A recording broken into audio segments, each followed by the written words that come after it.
Okay, let's look at some ratio and proportion. Ratios are, comparing two quantities. You possibly do some sort of ratios quite often. What you have to remember about ratios is your units must be consistent. So for ratios, I could say I have 5 gallons to 2 gallons, which is a 5 to 2 ratio. Now we can write ratios as fractions. You can write them using colons.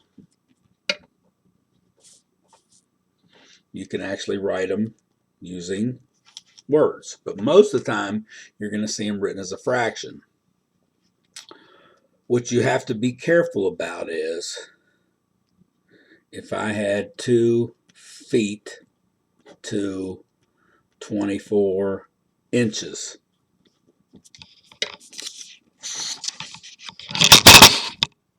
Oops, sorry about that.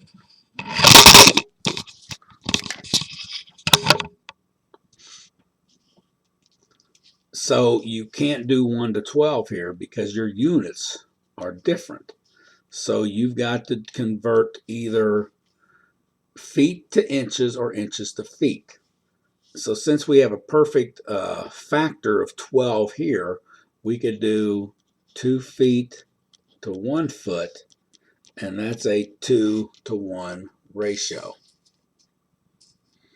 Okay, so when you're doing ratios, just make sure that your units are consistent. Now, proportions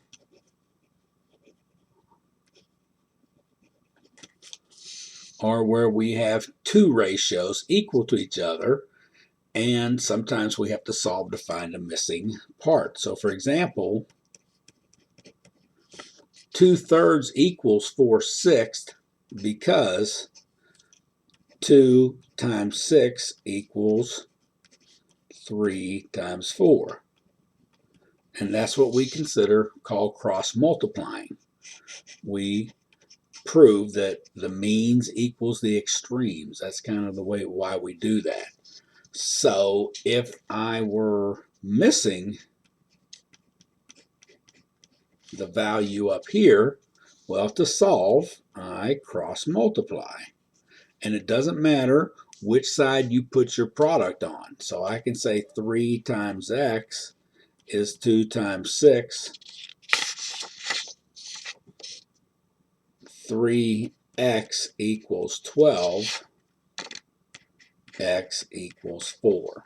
Okay, so this is obviously basic. They may get more difficult, but the process doesn't change. When you're solving a proportion, you can cross multiply.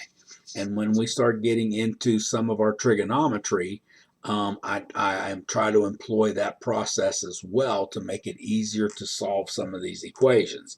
So try to, get your cross multiplying techniques down. Okay, so that is, what I have for ratio and proportions, and I will end it right here.